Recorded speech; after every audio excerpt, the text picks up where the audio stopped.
In the pale dawn light, Anna, 25-year-old female, ran her fingers over the station wagon's streaked windshield as Marcus, 26-year-old male, tightened the last strap on the roof rack, and Priya, 24-year-old female, tapped nervously at the GPS screen.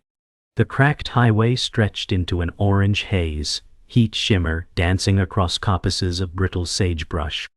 "This shortcut shaves off 2 hours," Marcus said, voice low but eager, and Anna offered a hesitant nod while Priya's lips pressed into a thin line.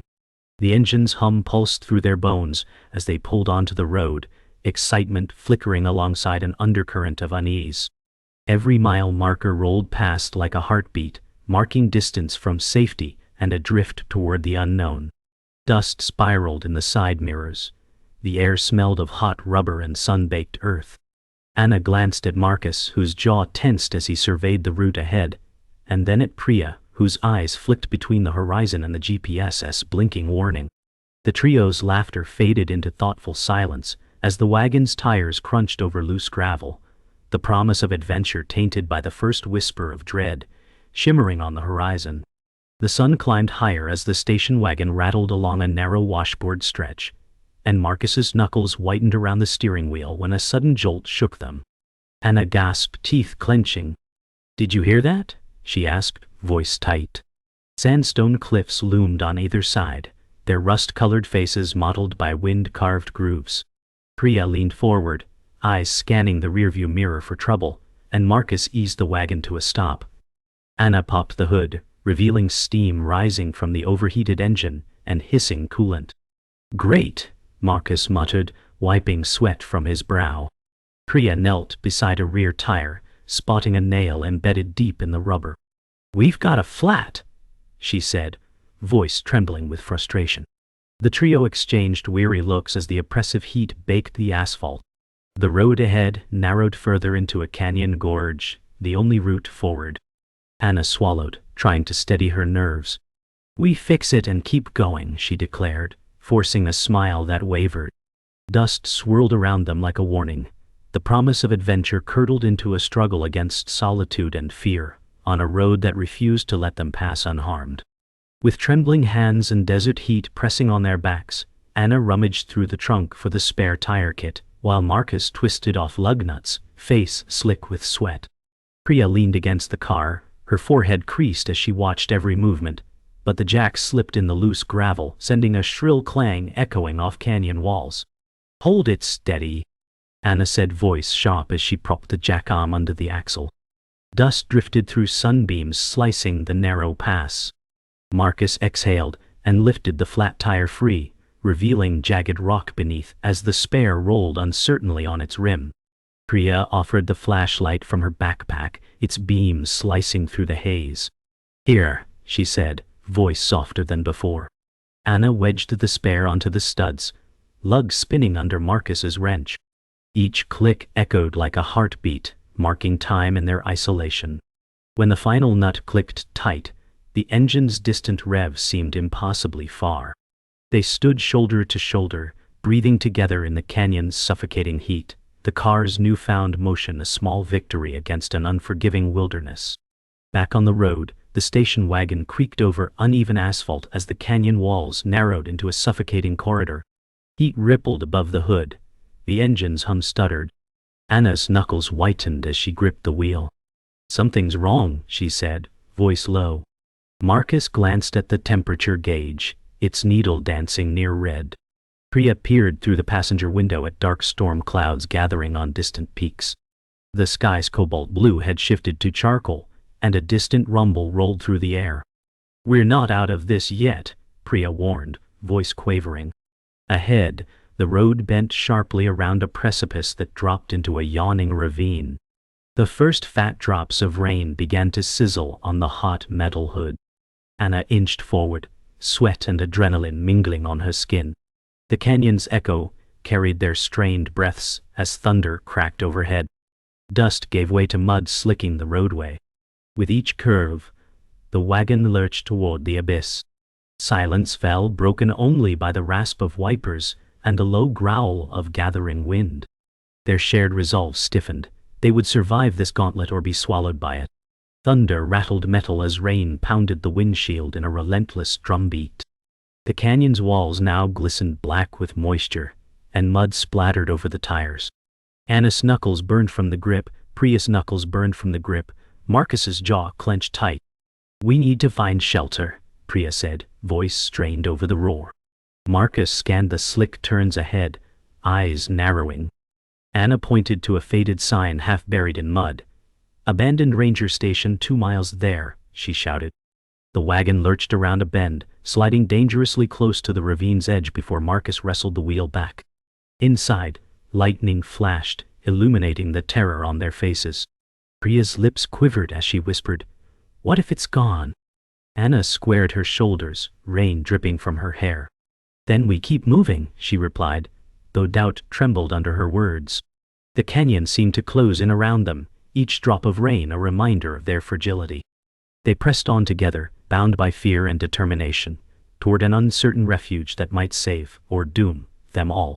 The battered station wagon rolled to a stop beneath the skeletal eaves of the abandoned ranger station as dusk's violet shadows spilled across the cracked asphalt.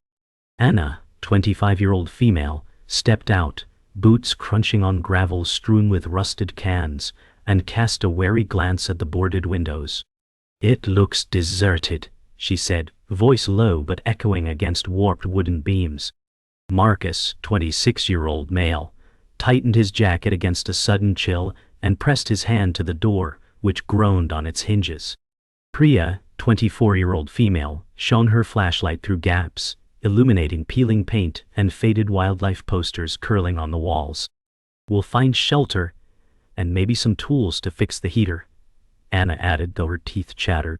Inside, the air smelled of mildew and pine, broken benches scattered like forgotten memories. A single lantern hung from a hook, its glass clouded with age. Marcus set down his pack, and Priya moved to clear a splintered bench to sit. In the gathering gloom, their breaths rose in puffs of vapor. Outside, wind sighed through the rafters, carrying the first promise of freezing desert night. Together they crossed the threshold, hope and dread entwined, into a shell that might guard them or trap them in its silent secrets. Inside the station, Anna's flashlight beam carved through the murk, revealing a long counter strewn with dusty logbooks and shattering ceramic mugs. "These look like visitor entries," she murmured, brushing frost from a ledger and reading names scrawled in hurried script. Marcus traced a faded map on the wall, where a jagged red line marked a hiking trail ending abruptly in a scrawled warning, "Do not proceed after dark."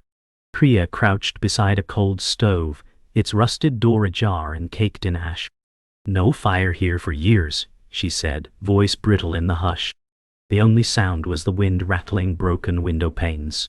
Anna flipped through pages dated months ago, each entry blank from winter storms. Shadow flickered behind them, perhaps their own, but their footsteps echoed like intruders in a tomb. Marcus tapped the map again, unease tightening his chest. "If someone left in a hurry, why board up the windows?" he asked. Priya's flashlight caught the corner of a plywood panel pried loose. Behind it, darkness yawned. The trio exchanged a glance as cold as the desert night, realizing that this refuge harbored more questions than answers. Priya pushed aside a sagging panel and revealed a narrow crawl space behind the wall. "Look at this," she whispered, voice hushed. Anna bent low to peer into the void, feeling the pulse of stale air and loose splinters pricking her forehead. Marcus leaned his shoulder against the doorway, flashlight trained on jagged floorboards. The crawlspace was strewn with discarded supplies, empty water canisters, a tattered jacket flecked with dried blood, and a pair of muddy boots far too small for any of them. "This belonged to someone who passed through," Marcus said, voice flat. Anna flicked the beam across scrawled messages etched into the plaster. "Help me, they're watching." Priya swallowed hard. "We're not alone," she said, voice barely audible over the wind rattling the station's exterior. A memory flickered behind Anna's eyes. The GPS warning, the storm, the isolation. The station, once a safe haven, now loomed as a trap. Marcus closed the panel with a hand that trembled. "We need to decide. Stay and search, or leave before they return," he said. The choice hung between them like a storm cloud ready to break. A sudden gust rattled the station's door, making the lantern's flicker stretch shadows into grotesque shapes. Anna steadied her breathing and said, "We find the fuse box and light this place up, no more surprises in the dark." Marcus nodded, lifting a corroded panel on the wall to reveal tangled wires and a lone breaker labeled generator. Priya consulted the map, tracing a line to an external shed marked fuel and tools. "Well, need gasoline," she said, voice resolute. Marcus ducked outside into the biting wind as Anna and Priya gathered up any loose pieces of firewood and old lantern oil. The sky had turned inky black, and distant thunder rumbled like a warning. Anna's flashlight picked out the shed's silhouette against jagged rocks. Inside, he found a rusted fuel drum and a toolbox with a dented wrench. He called out, "You've got 10 minutes before the storm hits hard." Back in the station, the trio worked together. Marcus priming the generator, Anna fueling the lantern, Priya rewiring the breaker. Sparks flew. When the lights flickered on, the station's hollow corners revealed peeling posters of wildlife and framed photographs of smiling rangers, ghostly reminders of happier days. Electric light banished the shadows as rain pounded the roof in a relentless drum. Inside, the station felt unnaturally alive. The generator's hum, the lantern's warm halo, and the distant creak of wood outside. Anna wrapped a trembling hand around a mug of stale coffee she'd warmed by the small stove. "At least we're safe for now," she said, forcing a grin that trembled in the lamplight. Priya sat on the bench, knees drawn up, eyes fixed on the door. "Doesn't feel right," she murmured. Marcus peered through a cracked window as lightning split the sky, illuminating footprints in the mud leading away from the shed.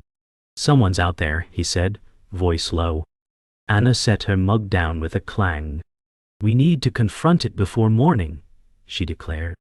Thunder answered her, shaking the station to its timbers. A branch scraped against the roof like fingernails. Priya blinked, swallowing hard. "Promise me we watch each other's backs," she said. Marcus offered his hand. "Always," he replied. In that flickering glow, the trio steeled themselves, united against the unseen watcher stalking the storm-swept night. A sudden tapping echoed through the lantern-lit chamber as Anna, 25-year-old female, froze mid-sip of her coffee, eyes flicking toward the half-open door. Priya, 24-year-old female, clutched the bench's edge, heart hammering with each slow, deliberate knock. Marcus, 26-year-old male, rose, voice strained, "I'll see who it is." He stepped outside into the howling wind, lantern light trembling on his face.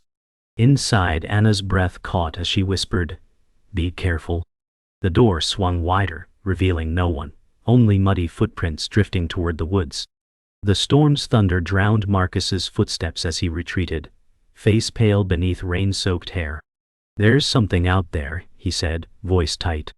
Priya stepped forward, flashlight illuminating jagged tracks leading away from the station. Anna bent low, tracing a boot print that matched Marcus's own footprints from earlier, only larger, deeper. "These aren't ours," she said, voice barely more than a hiss. The trio exchanged glances as lightning split the sky, revealing a dark silhouette watching from the tree line. Fear tightened around them like a vice. The watcher was closer than they dared imagine. Anna shivered as the lantern's light danced across the wet floorboards, and Priya said, "We need answers." Marcus unfolded a sodden map, tracing trembling fingers along a circled clearing deep in the woods. "I thought this station was abandoned," he said, eyes downcast. Anna folded her arms, voice sharp. "Then why did you send that message?" Marcus's jaw tightened. "I didn't," he replied, voice barely audible over wind, scraping the roof. Priya knelt beside a small table, spotting a phone half hidden under debris with an outgoing text visible. "Meet me at midnight. Don't bring anyone." Anna snatched it up, tapping the screen. No service, but the draft remained, addressed to Priya's sister's number.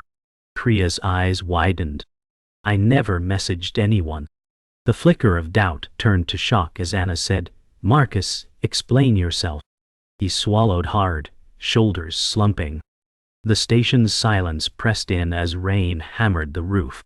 The trio's shared trust cracked, revealing a gulf of secrets deep as the canyon outside. Marcus's eyes glistened with guilt as Anna crossed her arms.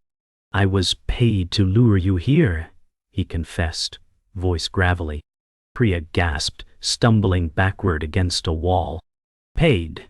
By who?" Anna demanded, voice icy. Marcus ran a hand through his sodden hair. "The Rangers. This place isn't abandoned. They're using it to ambush smugglers. I thought you two were trackers." Priya's lower lip trembled.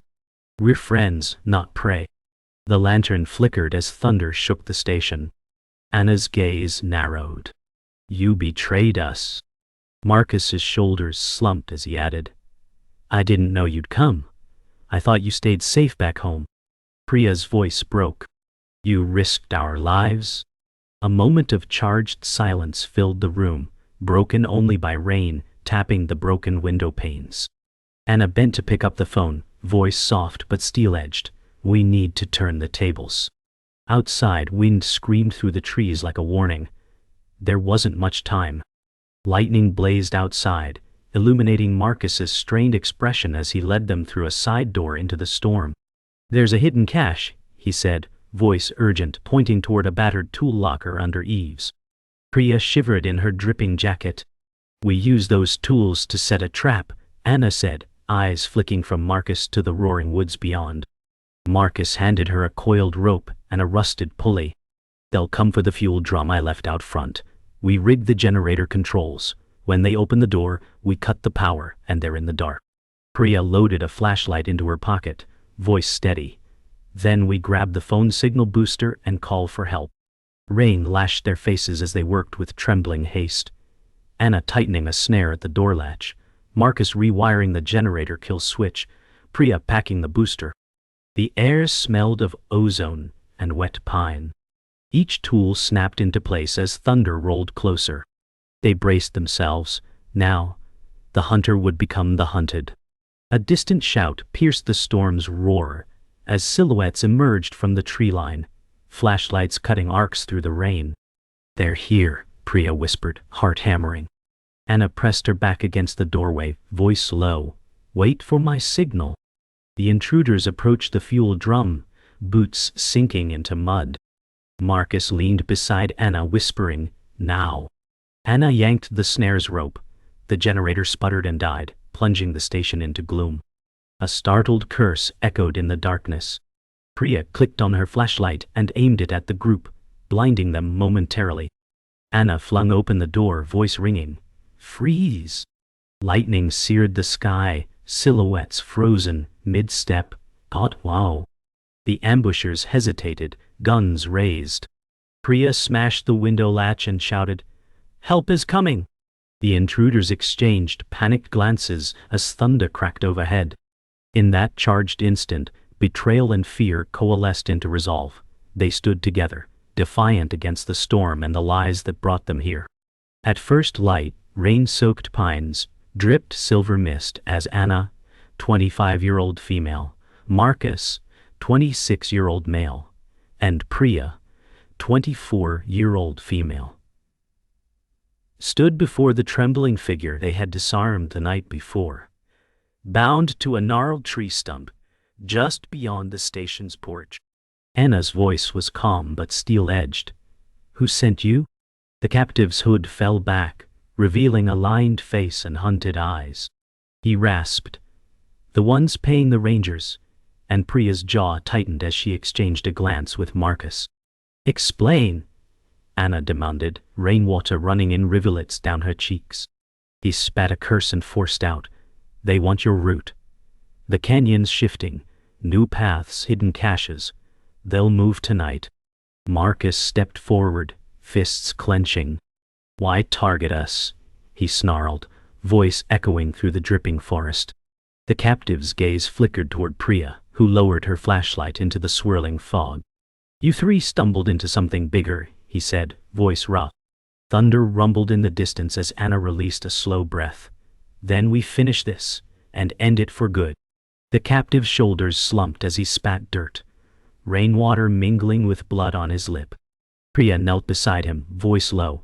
"Tell us what you know, or we leave you here." He coughed and whispered, "They set ambushes along the gorge trail. They move supplies to the ridge this afternoon. If you don't warn the authorities, they'll kill anyone who follows." Anna's eyes narrowed. She scanned the forest, where faint boot prints led toward a half-submerged Karuna trail.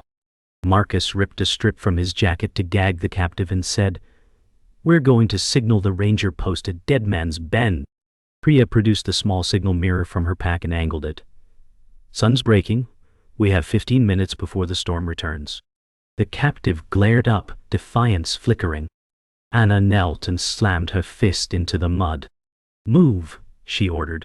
Together they lifted the man to his feet, an uneasy alliance forged by necessity, and plunged into the dripping undergrowth toward an uncertain mid-morning rescue. Their boots sloshed through swollen creek beds as the canyon walls narrowed into a rocky defile. Anna scanned the crumbling trail. Jagged stones and moss-covered ledges made every step treacherous. "We need higher ground," she said, voice strained. Marcus strained under the captive's weight, murmuring, "This route climbs to a plateau near the old telegraph tower." Priya pointed to a collapsed footbridge spanning a frothing ravine. "We'll improvise." Anna unslung the coil of rope and threaded it through a rusted pulley snagged on a broken post.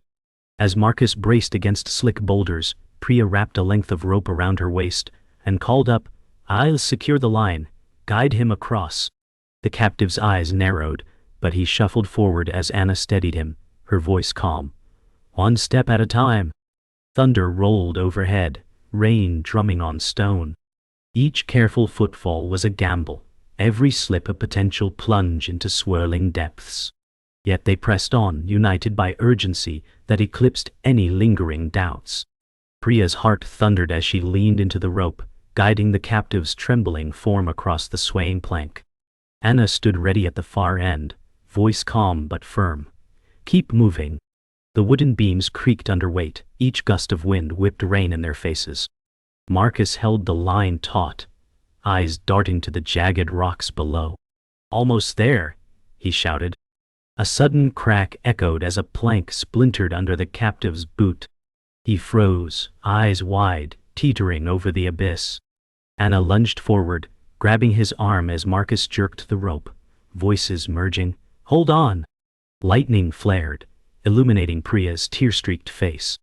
She swallowed panic and eased the man forward, one careful step at a time. As the final plank groaned, the captive stumbled onto solid ground, collapsing into Anna's arm. Marcus yanked him behind a mossy outcrop as rain turned to hail. The storm's fury felt like justice unleashed, cold, relentless, unforgiving. They huddled together, hearts pounding, witness to the canyon's wild mercy and terror. Shivering beneath a rocky overhang, the trio pressed the captive against damp stone as thunder rattled overhead. Anna clicked the signal mirror 3 times, sending brief flashes toward the telegraph tower, silhouetted on a distant ridge. Priya whispered, "They'll see it." Marcus stared at the captive's hollow eyes and said, "No more lies, who'll come?" The man spat mud and met Marcus's gaze. "No one. It's a trap." Anna's heart froze. "What do you mean?" He coughed and forced out, "They staged every rescue, rangers and smugglers working together. The tower is controlled. You'll walk into their ambush." Priya reeled back, voice cracking, "Then there's no help?" Anna clenched her fists, rainwater running in rivulets down her hair. "Then we end it ourselves," she declared. Lightning bathed the canyon in stark white. The captive crumpled to his knees. Marcus knelt beside Anna and Priya, voice hollow but resolute. "We fight our own way out." In that storm-lashed silence they forged a new pact, bloodied, betrayed, but unbroken. By the light of a bruised dawn sky, Anna, 25-year-old female, Marcus, 26-year-old male, and Priya, 24-year-old female, crested the final ridge toward the telegraph tower, battered by wind and hail. The captive slumped between them, silent now, as thunder rolled through the canyon walls. "We're almost there," Anna said, voice steady despite exhaustion, and Priya nodded, her eyes fixed on the skeletal metal spire slicing into low cloud. Marcus's boots slipped on wet rock, and he cursed under his breath, wiping rain from his face. The tower's rusted ladder dangled over a steel grate entrance, bolts streaked with orange patina. As they reached a small ledge, Anna placed a calming hand on the captive's arm. "No more games," she whispered. He met her gaze, hollow and fearful. Priya stepped forward, voice firm. "We expose them today." Lightning split the sky, illuminating the trio's determined faces. Each step forward echoed the pact they'd made, bloodied, betrayed, unbroken, ready to storm the heart of the conspiracy and claim their own justice. Inside the tower's grated doorway, the wind screamed through gaping vents as Anna led the way up a spiraling metal staircase slick with rainwater. The captive's ragged breathing echoed beneath the clatter of rivets and bolts. "Find the control room," Priya said, voice low, training her flashlight on a faded sign that read, "Transmitter."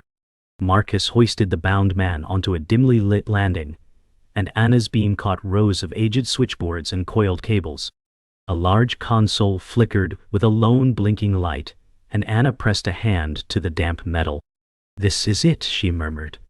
The captive spat. "They log every message here."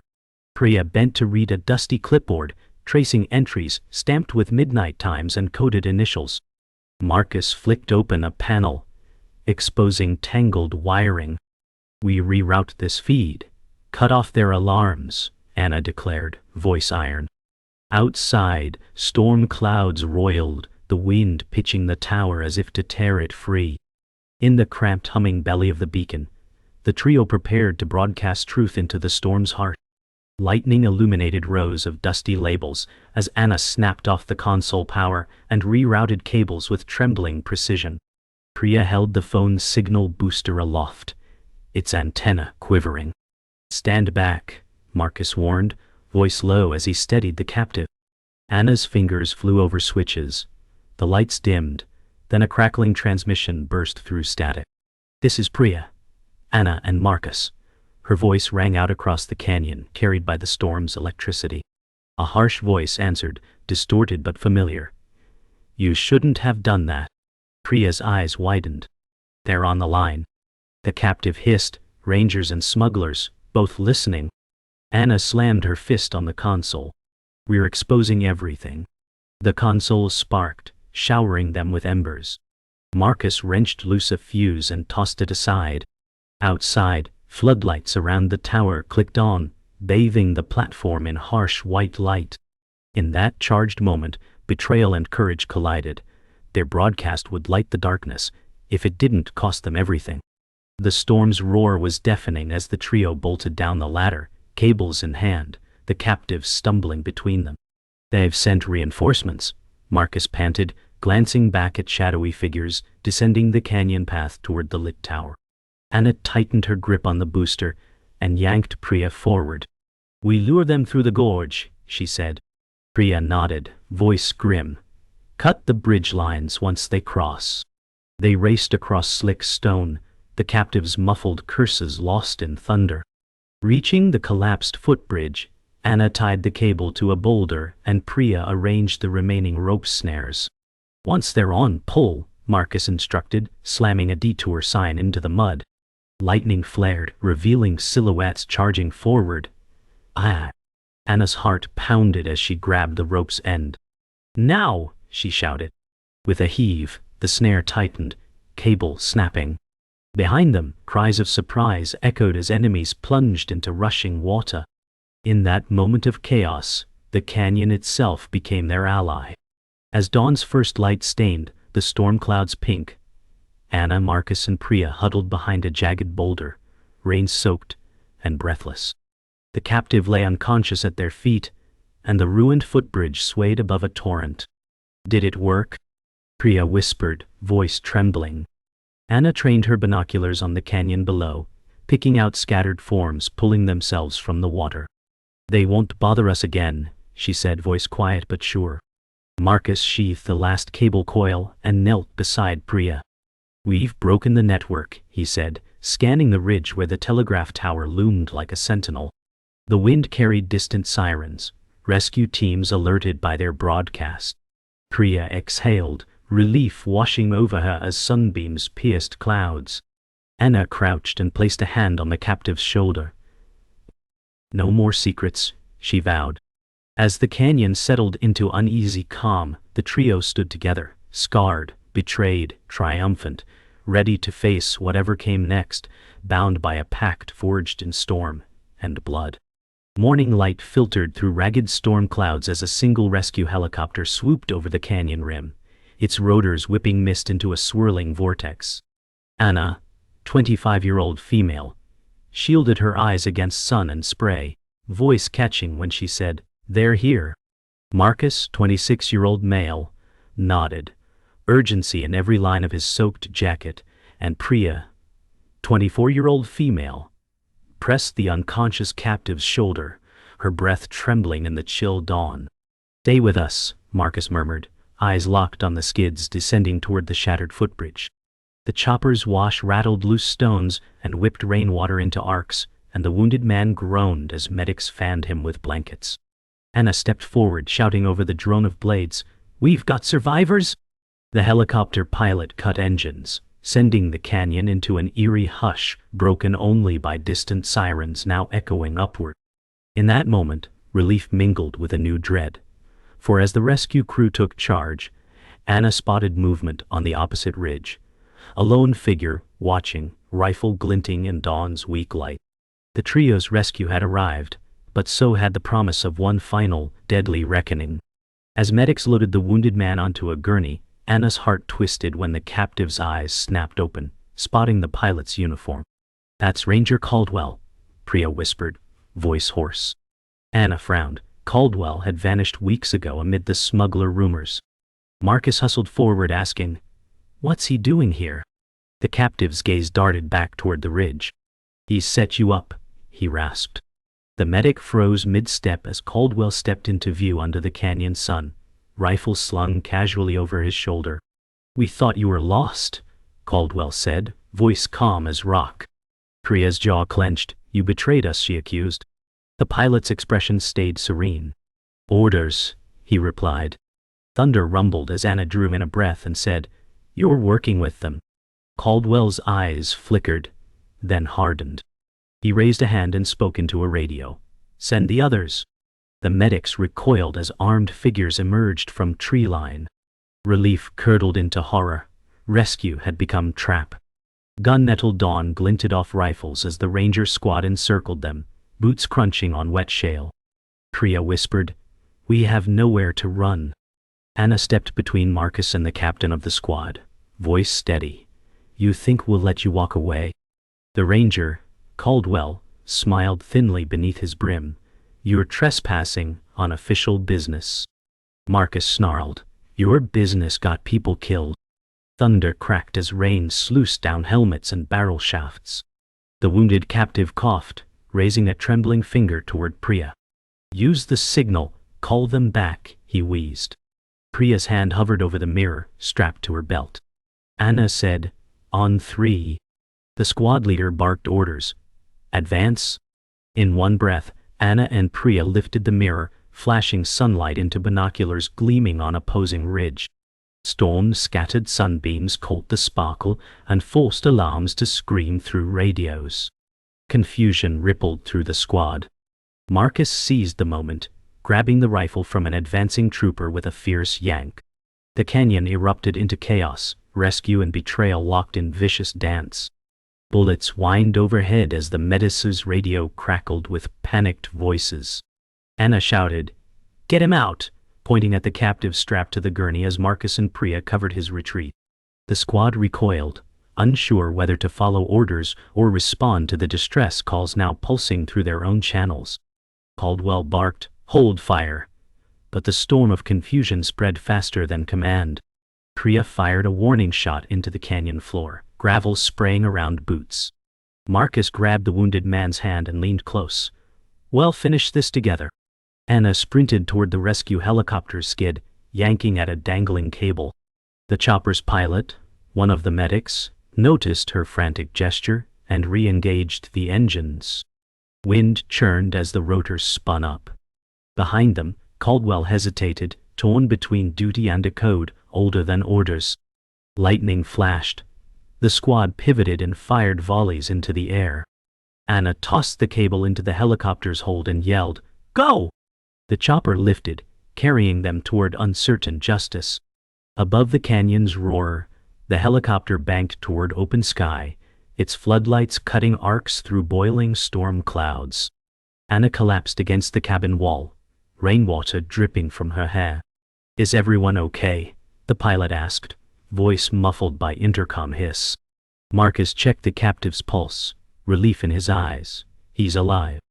Priya scanned the canyon below, lightning illuminating the abandoned ranger station, now silhouetted against churning mist. "We exposed them all," she said, voice soft but resolute. Anna closed her eyes, thinking of the betrayal etched in Caldwell's steady rifle arms. "This isn't over," she whispered. The pilot's gaze met hers in the mirror. "What now?" Marcus unstrapped the gurney and looked back toward the canyon walls receding in the rotor wash. "We take this story to the world," he said. Priya nodded, gripping Anna's shoulder, "and we hold them accountable." As the chopper swept into dawn's fragile light, hope mingled with the scar of revenge yet to come, an unbroken pact forged in storm and strife. At the makeshift medical tent at the canyon's edge, Anna, 25-year-old female, Marcus, 26-year-old male, and Priya, 24-year-old female, were propped on canvas cots beneath harsh lanterns as medics checked wounds and scribbled notes on clipboard. Anna's voice trembled when she said, "I thought we'd lost him," referring to the captive whose pulse had nearly failed. Priya sat close, hand on Anna's shoulder, murmuring, "You saved him." Marcus paced outside with a detective, his soaked jacket still bearing mud stains. "We're filing charges against Ranger Caldwell," he said, voice firm. A photographer's camera flashed as Priya stood, eyes bright with determination, and said, "Well, testify." Anna exchanged a glance with Marcus, whose jaw tightened at the mention of betrayal. Outside, a uniformed officer led a shaken man away in handcuffs, news that the station had been a nexus of corruption.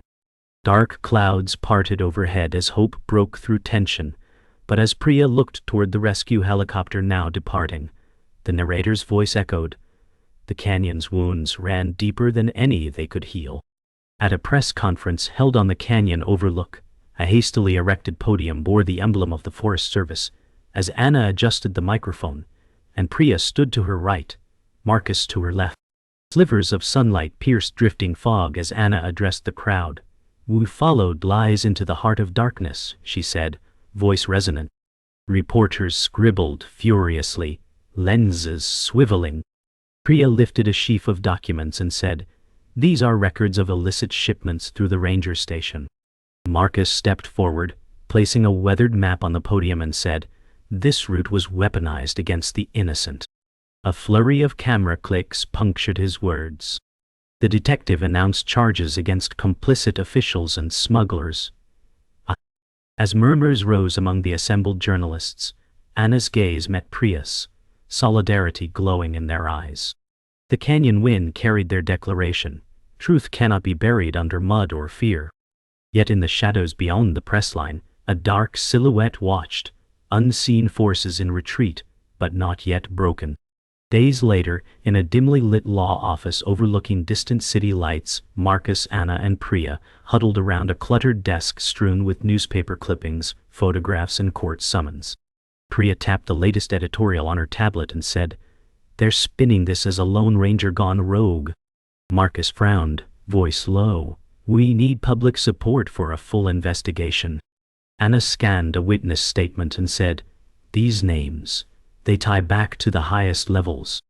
The distant hum of traffic pulsed through the open window as thunder rolled on the horizon, echoing their earlier storm. Priya's fingers hovered over the keyboard, and she said, "I'll live stream the hearing." Marcus placed a steady hand on her back. "We do this together." Outside, the headline on a TV screen read, "Ranger Corruption Exposed," but Anna knew the battle was far from over. The canyon's echoes lingered in their minds. Justice was a path they would walk forever. On the outskirts of a quiet town, Anna knelt by her grandmother's grave, fresh flowers bowing in the breeze.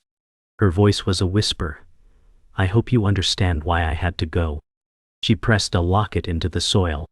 Priya stood nearby on a rickety bench in her sister's backyard, phone to her ear, voice soft. I'm sorry I disappeared. I'm safe.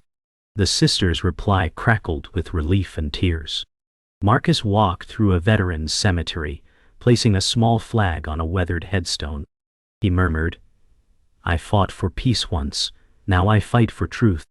The wind carried prayers through cypress and oak. Each paused at different crossroads. Anna touching cross-carved marble, Priya cradling the phone, Marcus adjusting his military insignia. Though their paths diverged, they shared the weight of what they'd endured. In the hush of dusk, the narrator intoned, redemption is earned by those who face their own darkness. In silent pre-dawn they stood before the battered teal station wagon on the edge of the desert highway, their silhouettes etched against a flat horizon painted in pale pink and blue. Anna ran a hand along the hood stent, voice soft. We came for adventure but found ourselves instead. Marcus leaned against the door, kicking loose gravel, and said, the road didn't break us. Priya stared at the tire tracks fading behind them and whispered, it remembers everything. No more words were needed. A lone raven wheeled overhead, its cry distant and clear. The wind stirred dust around their boots as they exchanged one last glance, gratitude, sorrow, hope intertwined. Then Anna closed her eyes, inhaled desert air heavy with memory, and exhaled a quiet promise. The wagon's engine remained silent, the canyon asleep. In the hush, the final line lingered. Sometimes the only way out is through the wreckage you leave behind.